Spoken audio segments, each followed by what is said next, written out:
Oh my gosh. We're back. We We're are. back. Oh, wow. First of all, season five. Five. Five. Season five. For basically at the kind of midpoint of the season, we would have done this now for 5 years. Wow, we've made it longer than the precursor to Yellowstone. Well, I if mean, we yes, I mean, you started with hair. that's true. That's how And you really time talking it. with y'all every week has made my hair go away. Michael used to have hair. We mourn Michael's hair. Please, a Never, I was moment of about to say silence. something, but let me not say it. Let me not A say Say it. moment it. of silence for Michael's hair. Right. I'm gonna silence for y'all's crow's feet. I'm like, Who? ooh, Who? honey, black don't crack. Let's not Like do not a that. line. Not Oh, a line on this face. Oh, because Lauren gets Botox. Who? and you know, if you did get Botox, that's your between you, your surgeon, and God, and that's your business. Amen. That's just a buccal fat removal. That's all that is. I'm about to get my. I'm about to paper clip my whole head back. You know the chip clips. I'm about to chip clip my whole head back. Girl. You Wow. know, we were talking about this. We had the fortunate privilege to do a kind of interview slash session with the Center of Music Learning that is held at Georgia College and State University. And in the middle of that, I was like, yeah, we're on season five. And, you know, talking about how we started and where we are now, it really shows like we've really been in our bag. We've been on our Zoom, literally. And, Absolutely.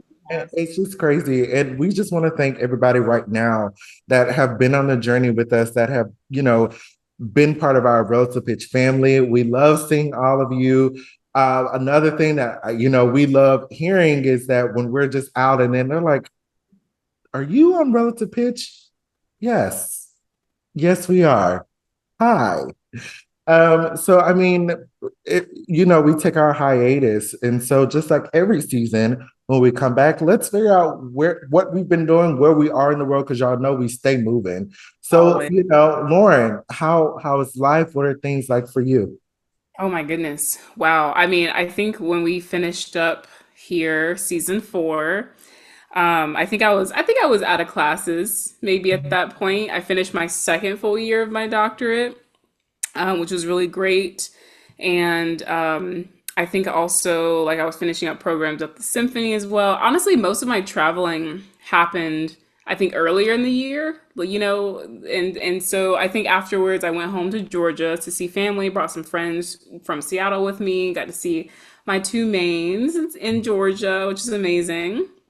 And I also went to National Food Association, in San Antonio. I can't remember even when that was. It's been a blur, but it's really funny actually. I have traveled significantly less this summer than I think I have in a lot of past summer, especially like since like leaving undergrad. Usually I feel like I'm in so many, or at least I stay in Georgia for maybe 2 to 3 weeks or such. And so I feel like this was actually my first time being in Seattle for most of the summer and just experiencing it. So I feel like I've actually had a moment to like relax and think about the fact that this is my last year of school coming up. Like this is like plan to graduate this year. So anyone, if you're going through your last year of school, I'm with you. Let's go. We got it together, especially DMAs. We got to write.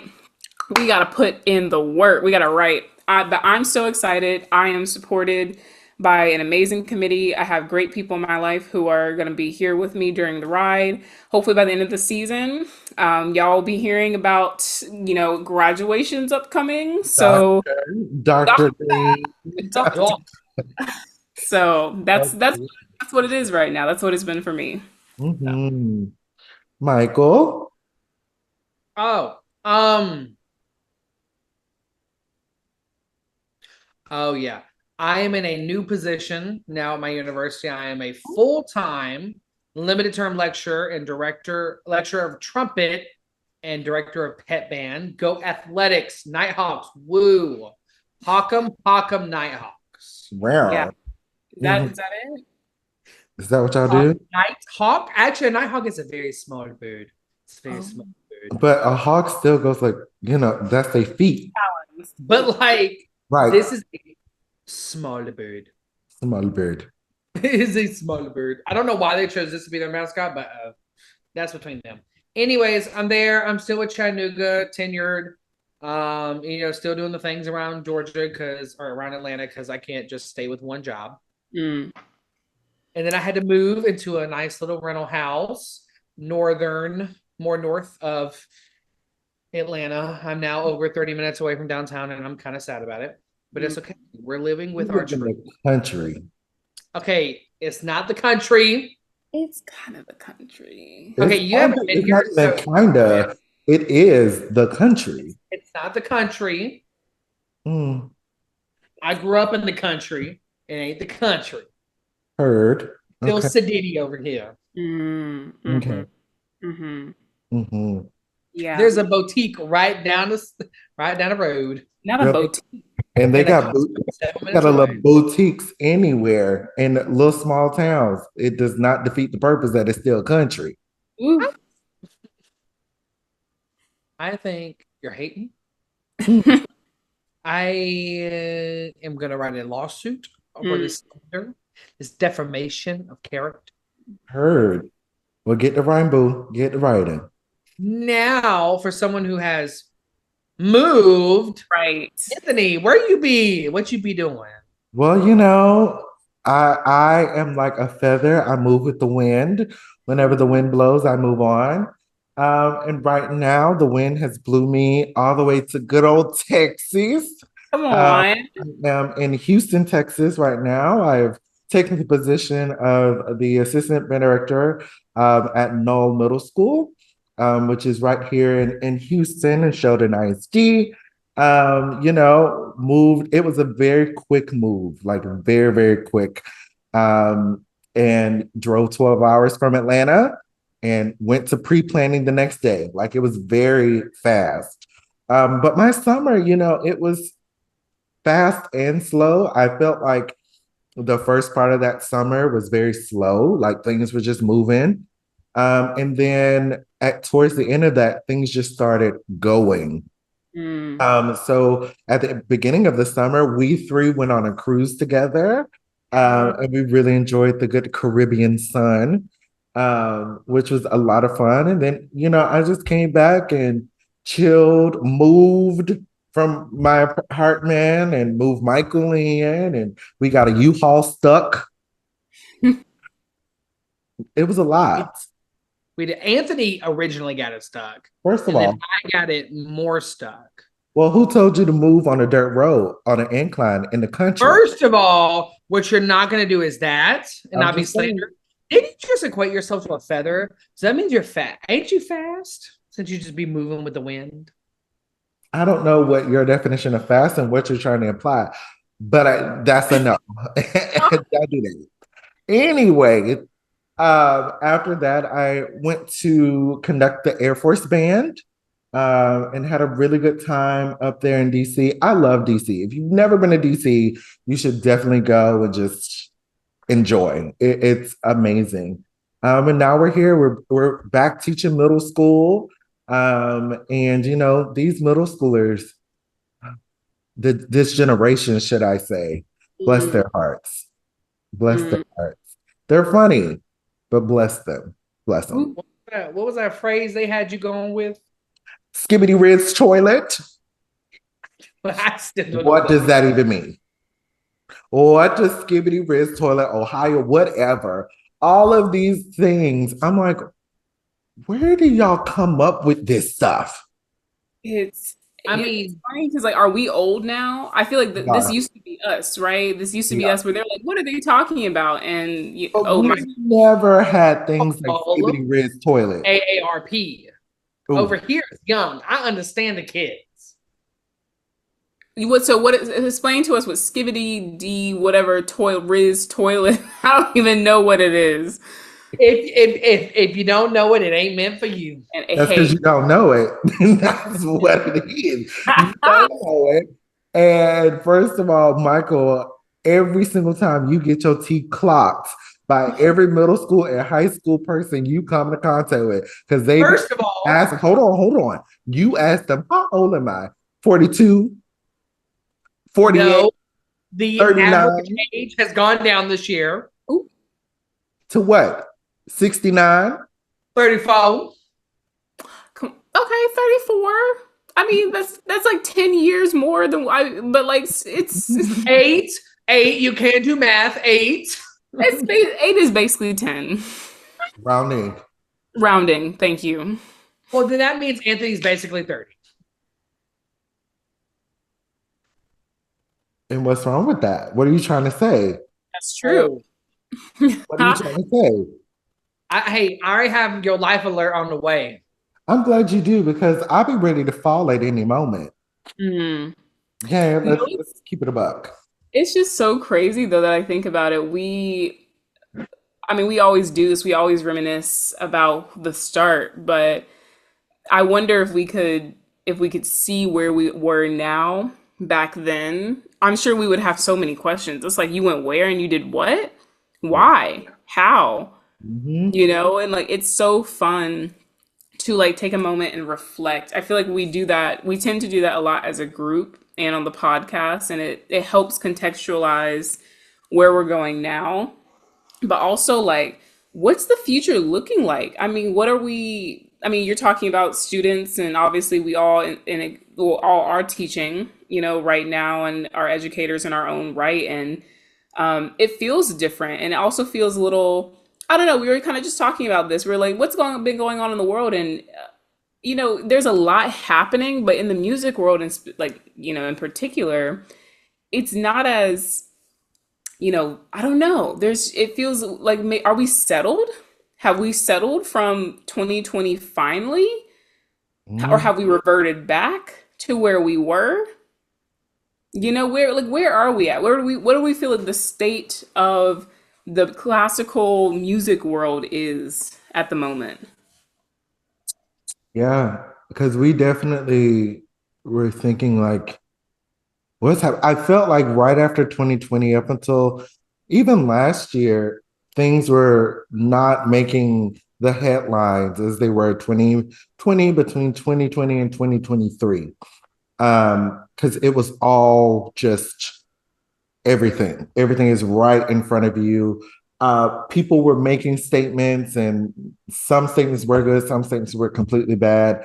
But then I think last year, the statements started to change. Mm, Um, More, I would say last year, and to a certain extent this year, has been a lot of reverting back mm, from the decisions that are made in the government starting last year and making their way into this year. Same thing with in the music community, how the efforts and the statements, the quote unquote statements and missions and values of wanting inclusivity, wanting equity, all of these things has just quietly left the scene now that we are in 2024 approaching 2025. mm, So it is quietly going back to what it was before COVID, before the protests and things like that, which is a scary thing to think about because in fact the pool of people is just diversifying. More and more people are looking more like what the people you see on the street. But the other thing about that, those people who had positions, because we are reverting back, they are potentially can lose their positions. So I'm thinking of people like chief diversity officers, ooh, people that were, they created boards for diversity, but now these mm-hmm, boards are being disbanded. mm-hmm, They're mm-hmm. being, oh, we're going to put you at another title, then another title, and then eventually you're gone. That part is scary to me. It's eerily quiet right now. Mm. And I, huh? Finish. I'm just, I'm unsettled, honestly. I don't know what the future um is holding for any of us, actually. Hmm. Yeah. I know in the state of Georgia, they no longer can make people do diversity, equity, and inclusion letters Hmm. for hiring. Also, they have wiped those things from every course description in Hmm. the USG. So, especially when you're talking about like people's jobs, like if you can have it in the course description and they're having to change literally like that, then your job title will have to change. But what is it going to change to? Right. And I think the reason why it's eerily settled now, actually, I have a couple of things. That why it's eerily settled now, it's unsettled, is because 2 months. In 2 months, a lot of shit gets determined. Hmm. So right now, I think it's the calm before this. Like we are in the eye of the hurricane. It's calm, but Mm-hmm. once November hits, the hurricane's gonna move, and someone's gonna be caught up in that Cat 5. And so it's like preparing for that. Now, in terms of like the music world has been quiet, I don't know. Like, do you mean like in the past month? Because over the summer, there was some stuff that popped off, like Demondre, Hmm. and everything that happened at Indiana. Like that popped off and took off very quickly. Hmm. Right after we got done recording for the um seat last season before this season, that's popped off. Catherine Needleman has took a quite a bit of stands against different people and Hmm. different things, and people have used her to like voice their stuff. So I think there's still stuff going on. I just don't know if it's as apparent as it has been in the past, but Yeah, it has calmed down since the summer. that's fair. There was a lot of with everything that was happening. I remember that was probably near the last of what we were talking about was everything going on in New York Phil, and Catherine Needleman absolutely has been like at the forefront of advocacy in terms of like making like sharing these stories through what happened, everything that was going on with New York Phil. A lot of people started sharing their own experiences of sexual harassment within the classical music world. Some were like in professional settings, others were like students and teachers, which is and it's there's been plenty of that, I think, especially like throughout the spring and early summer. Like very inappropriate situations happening with collegiate students all around the country, even here in the Northwest as well. And I think in a yeah, that's unfortunately it feels like those things have been happening, right? Because these are not like allegations that are like random. These have been usually these people are tenured professors, people who've been there for a very long time, sometimes decades, at these institutions who have been having these relationships with students as well. And that is there. That is there. I think the unsettled feeling that, and absolutely the election is going to have a huge play in that. But like, I don't think it's just that. I think that's a part of it. The things that are positive, though, I think that's coming out, it doesn't feel like it's sticking as much. It doesn't feel like it's being picked up or people really not care, but it's just kind of like, oh, that's nice, and then people move on, but there's not this like excitement about it. I think that's the feeling that I'm having right now is there's a lot of question marks about the future and definitely unsettled things because there's a lot of things being from the past now being drug up, and you can't help but feel that the more those things happen, the more we take steps back, which that is in no way does that mean to stop uncovering them, keep uncovering them.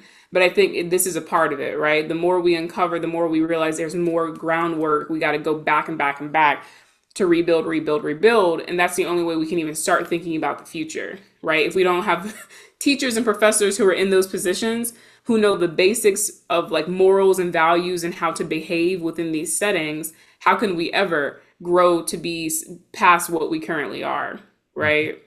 We need the foundation for, and right now that foundation is being cracked open for good reasons. And maybe that's the point of it right now. Maybe, all the excitement and things we want to see, they're gonna come. There are some exciting new things that are being created, but maybe also it really is now again a time to focus on foundation building. Like, what are we really here for? What's the purpose of us in these positions, in these jobs? I will be very honest. I thought about that a lot this summer in particular. Like, what am I doing? Why am I here? What's the purpose of me being in the positions I'm in? And it's good to question that. It feels very necessary to question it, or you're just kind of part of a system, right? You're just kind of like, oh, I guess I'm just here, and you're kind of just playing into it. But at least for me, that's my take on it. That's why it feels quiet right now, and maybe that's a good thing. And it's funny that you say, about questioning Mm, of why am I here? Because I think in the education world, um, there are people leaving in mass droves mm, from education in general. Just a couple weeks ago, there was a headline that came out about a county in Georgia that they had 200, I believe, positions still open, and school started like the next day after that article was published. mm, And that's there, that's everywhere. Many educators are questioning, why am I here? What is this doing? Is this Yeah. really how I need to serve my purpose in life? Is this a job? Is this a career? Is this something that I can see myself doing for the amount of years it takes to survive in today's economy? mm, There's many questions that are leading to so many people leaving our field. And one of those questions definitely probably came up the most, unfortunately, last week mm, with the shooting that mm, happened in Georgia. Um, Unfortunately, two students lost their lives and two teachers lost their lives to this. And, the first question that kind of comes up is, what family member would send their child or send their loved one, their mother, their father, their sister, their brother to a school not thinking that they'll come back? mm, I saw someone make the comparison of, I sent my loved one to school not to be on the front line of a war. mm. Whenever we start to make the comparisons between, oh my gosh, teachers need to be armed when they go to school. Why is that the solution? Why are we not thinking about, what do we need to do as a community to to influence this generation and these kids that are coming up that this is not okay? If there's an issue, let's talk about it. Because there's so many people saying, oh, we should do this, we should do this, but there is a change in today's students versus the ones that have come before. And we were part of the generation, like, we were babies when Columbine first happened. Like, I don't even know if Michael and Lauren were born. I don't think you were. So Let me fact check while you keep going. it was Yeah. 99, right? It was 99, or Was was it it? 99 or 98? It was one of those. Yeah, Um, April 20, 1999. yeah. 90. Okay, So so we we were were all, all born. yeah. But going from that to Sandy Hook to Stoneman Douglas to all of these, there is an issue at hand, and we're trying to put band-aids on it when instead we should be trying to fix the wound itself. Mm, So teachers, students, families are questioning, what is the purpose of this? mm, And I don't know the answer. I know, as currently a teacher right now that is going into public school, I'm doing double takes. I when I'm sitting in my band room, I'm like, okay, if something happens, this is where, the students should go. This is how we can hide from this. Make sure that this door is closed, that door is closed. Up, let's make sure we can have something to obscure the vision into the room. Mm.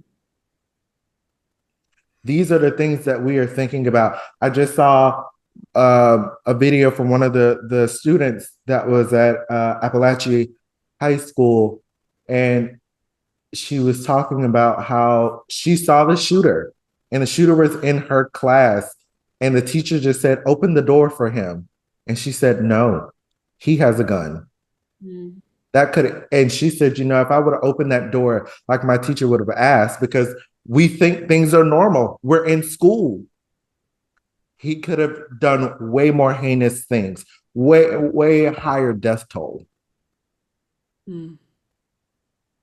We should not be subjecting students to even think about things like this. And for those teachers, that this is a job, remember, it is a job. And some have a passion for it and they love it and it's a full career, but this is a job.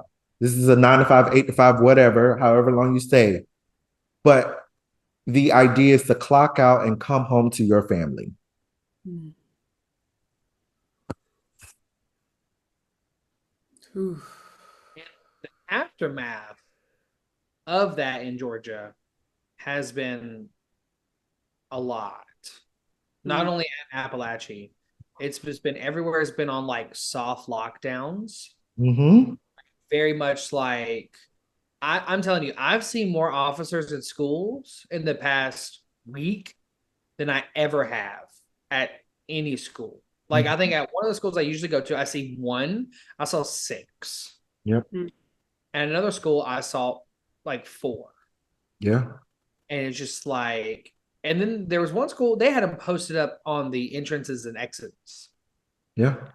And I'm just like, it just hits different when the CNN says a school in Georgia. Mm. Because I'm like, wow, this school is an hour from where I live. At UNG, we serve over 400 Appalachia graduates. Mm. So it's just like, it's very different. I mean, a KSU alum was the assistant band director. We all went to school with her. Yep. So it hit different. And it's also just like, why in a educational learning environment is this a thing? Because I know for the longest time, people have equated metal detectors with like unsafe schools. But now I prefer it on every school. Mm-hmm. Like just put them up. Like, because no school is safe. The way it's going now, no school is safe. Mm-mm. And it sucks to think about that. It's true. It's true. Yeah. It's just it's so heavy. Like, and it's sad when you go on whatever social medias or news outlets, you get your information things from, and you see a high school trending and you already know what it is. Right. Like it was because I don't think I heard about it. I think maybe Micah was the first person who told me, and then that was a super long day for me, so I wasn't on socials all day.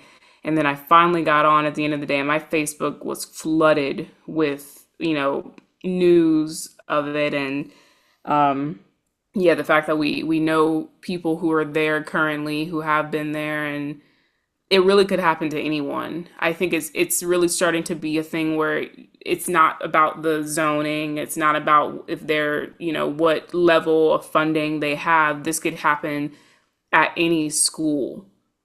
It could happen at any school. And going back again to the election that's coming up here, I think these are the moments where we have to think and remember, like, there are policies, right, that allow for things to and to not happen.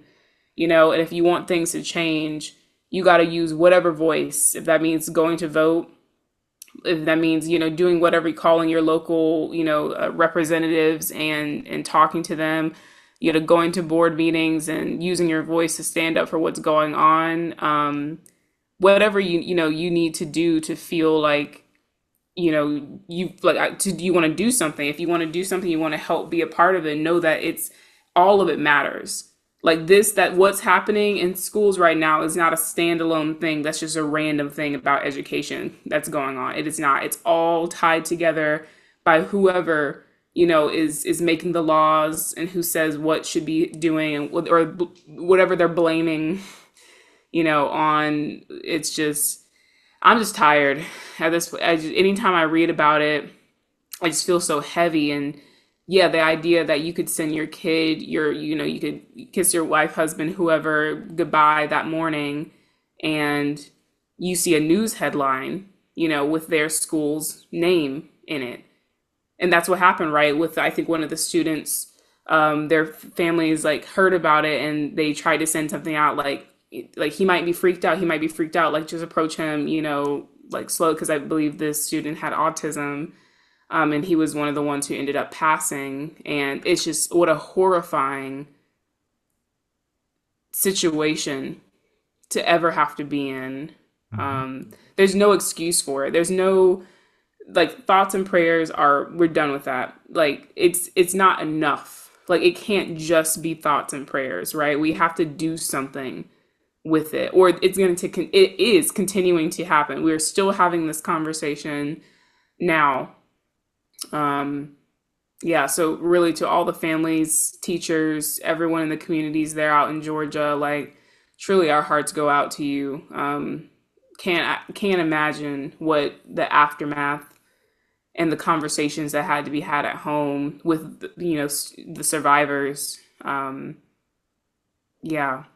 I will say Wow. something that really rubs me the wrong way, and I think this about from the highest level all the way down to the smallest level. I feel as though that we wait until things happen before we take action. Meaning, for this case here, the shooter was already looked at by local authorities and their school of saying, okay, this person is on a list. I've already made threats, but we wait until a school shooting happened for that person to be held accountable. Same thing when we look at some of the things in the symphony orchestra. We know that some of these people are wrong, but we wait for them to do something that either involves somebody else's life, somebody else's safety. We wait until it happens. Even the law itself, if someone goes missing, oh, you have to wait 48 hours before we can actually do something. 48 hours. The entire system waits for things to get worse before something can be done. And it's moments like this when it really comes to head, when this could have been avoided if things were done May of 2023, when the original threat was made. That's what really rubs me the wrong way. And to piggyback off of Anthony, I was doing my due diligence before I spoke out of turn. So just like, quick Google search, which I don't understand why these things keep happening with a quick Google search. So from Columbine, if that is our starting point of like the worst school shootings ever, that was 13 killed. And then they're like, okay, cool. Never again. We're going to do so much. 32 killed at Virginia Tech. Oh my God. We're never going to let that happen. Sandy Hook, 26 killed. Never again will we let that happen. Stoneman Douglas, 17 killed. Never again will let that happen. Robb Elementary School, 21 killed. In Texas. So I hate that Anthony lives in Texas now, if you can't tell. And then now like another one. And it's just like, the true question is, when will it stop? Like anything, injured, killed, like none of it. A gun going off on campus, like just any of that, especially elementary schools. Like that's what I don't get. Like two of the biggest ones in the U.S. history have been elementary schools. Mm-hmm. And then like elementary school, university, and then there's been an uptick in like high school ones. And it's just like, it sucks. And it sucks is not even a good word to say it. It's just like, why do we keep fighting to have guns? Like, okay, cool, First Amendment, all this other stuff. Okay, if you do it, can you take care of them? So a child who is not mentally okay, and that's a whole different conversation. Like when a child gets flagged, something has to be done about it. Like there's something like UNG, which I mean, there's probably somewhere like this, like see something, say something, and you can do it anonymously. And then our counselors reach out to the students, and they don't reach out accusatorily. They reach out like, hey, just want to see if you're doing okay. Want to make sure your classes are going well. And they frame it that way. It's just like, but I mean, Anthony has informed me and other public school teachers, there's files on kids when there's things of like just keeping track of how they are in classes. How does this get missed? I know teachers do more work than they are paid for. Like everybody knows this. And this is another thing on top of it. Like you have to look in a sea of students out of how many you have and be like, these four, I'm like, they need help in some ways. But then I have to go fill out so much paperwork, have meetings with these things. But then again, after you do all that, there's still not something done. Or there's still not alerts. Or there still isn't this. And nothing is being done about it. Like as Anthony said, the original threat happened earlier. Like that should have been done. Like set in stone. We're done. Like when the threat is made, that's it. You know, something I'm about to say can be taken many ways, but I'm just going to have to say it. As a teacher, I believe parents need to have more control and more agency over their children. Yes. Meaning, I know some parents, like I have had personal meetings with parents who have literally said, they're not my problem, they're your problem between these hours. You deal with it. Ugh. And on that note, with having parents accountable for their child's actions, I'm not going to say that this is the first time, but it gave me pleasure to see the father of this shooter being held accountable. Because he supplied Right. that type of, first of all, that type of gun, an AR, was it AR-15, that gun? Pretty sure, because everybody is obsessed with that gun because we are at war at home because it's just we just need those AR-15s, and he gave that to his son after already having that, the parent meeting that educators are supposed to have, and saying that your child made a threat against the school. That parent thought, oh, well, he made a threat. Let me go buy him a gun for his birthday. And he's not ever going to use this. Yeah, sir, you are an accessory to murder. Literally. Teachers can only do so much. And especially when your child is in 6 through 12, we see that student between 45 into 90 minutes a day. Right. You, the parent, see your child way more than just one teacher. Parents, and I'm not trying to throw parents under the bus. What I'm saying is that we need to be a team because we are raising these children together, teacher, parents together. We could sit here and have all of these, paperwork that says this and that and blah, blah, blah. But if that child goes home and they're like, oh, I can play with guns. Oh, I can say this. Oh, I can do that. Then they're going to come back to school with that same mentality. I have also had many meetings with students who say, oh, yeah, my mom, my dad let me do that. So I can do it here. Yep. Yep. That's what I mean, that there has to be some type of change as a culture, as a society, because our children are suffering. We are suffering. We cannot send our kids to school because of this. Parents, I am so thankful I had an older set of parents because they did not play. They did not play one bit. Nope.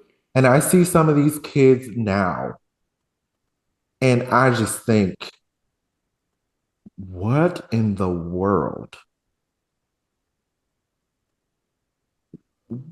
Where does this behavior stop? So if you know parents, or you are a parent, and really think about it, you cannot just rely on teachers to mold your child. We are molding them together. It takes a village to raise up someone. And we're here to help, but we are not the end all be all. I cannot say this anymore. Teachers are suffering. Part of that reason for teachers leaving is that it's getting out of control. It's really getting out of control. Two things to echo. What happens when there's not enough teachers? Like, what happens when this whole workforce is just going to leave?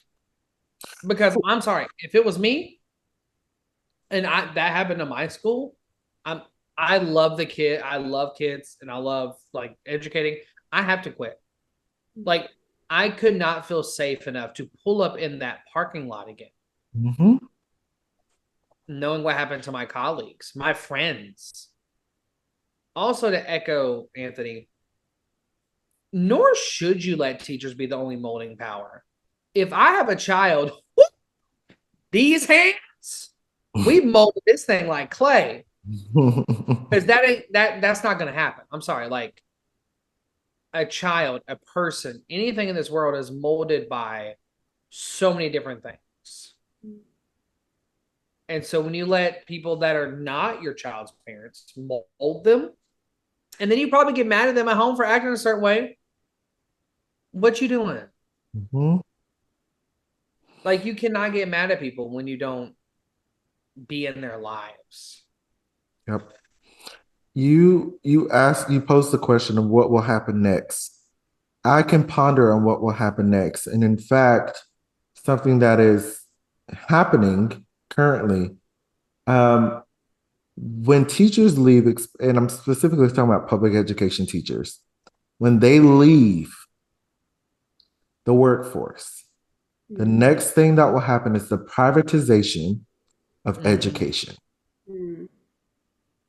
Which really then we're going to have an issue, because only the elite, only the people that are wealthy can afford to have an education, which for some people right now, that's exactly what they want.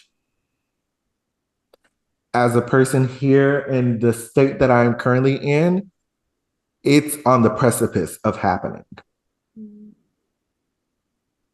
So I want you to think,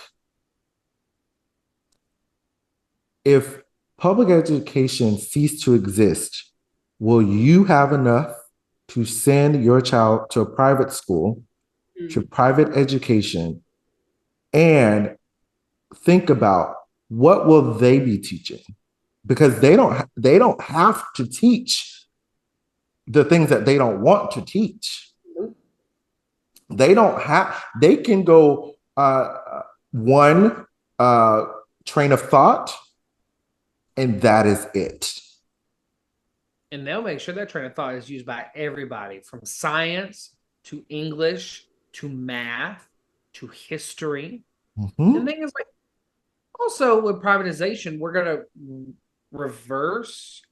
go in the reverse and retrograde our entire society. Like, we went from education only being for the wealthy and stuff to education for everybody, to then back to education only for certain people again. I make it make sense. And everybody gets so mad while people make fun of the US. This is why.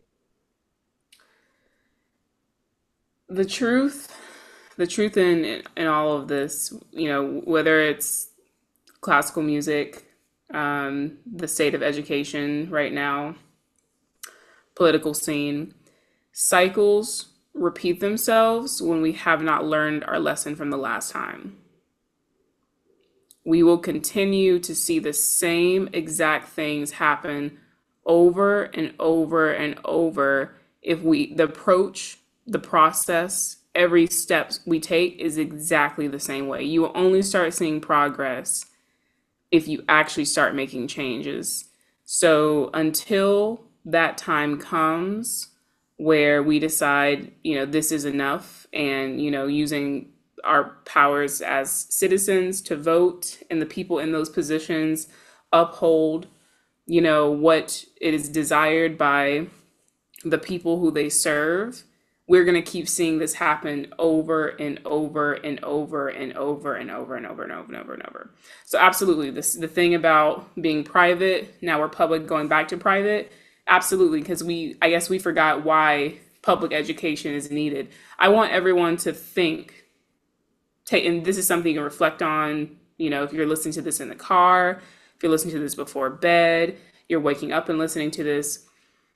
If you went to school, to public school, I want you to think about if public school was not a thing, think about if you would have been able to have an education. Mm-hmm. Just think about that, because a lot of people leapfrogged. Public school was their way into getting where they want to be currently, where you currently are. Would you be there if public school was not accessible, if it was only private school? Would you be where you are? Then I want you to think about the students who are facing this imminent possibility of privatization of education. Where would they go? What do we do? What would they do? What would life even be like for them? And maybe take also a moment to think about what you can do as an individual, right? We know there's power in what we do as individuals, especially when we act as a collective. Find your people, figure out what to do. This is being talked about all over, there's something we can do, but it's tiring. I'm tired. Even pondering about it and talking about it, it feels so heavy on my spirit to think about this right now. And I think all we can hope for is that we end this cycle. Something's got to change. It's not going to end it's not going to end magically. It's not going to end with a thought and a prayer. It's going to end with new actions being taken to change the outcome. Agreed. So please take some time to think about these things and find a way for us to make a collective change together. But as you all know, we will always have this conversation here. That is what our platform is for. We talk more than just music, as you see. We talk about the world that is around us and the way it is relative to us and people like us. So thank you so much for being on this with us and joining us in our season 5. And we look forward to having more episodes this season. We have some really good, fun things scheduled, and please keep listening. Reach out to us. We'll love to talk with you as well. So until next time, have a great rest of your week. Bye-bye.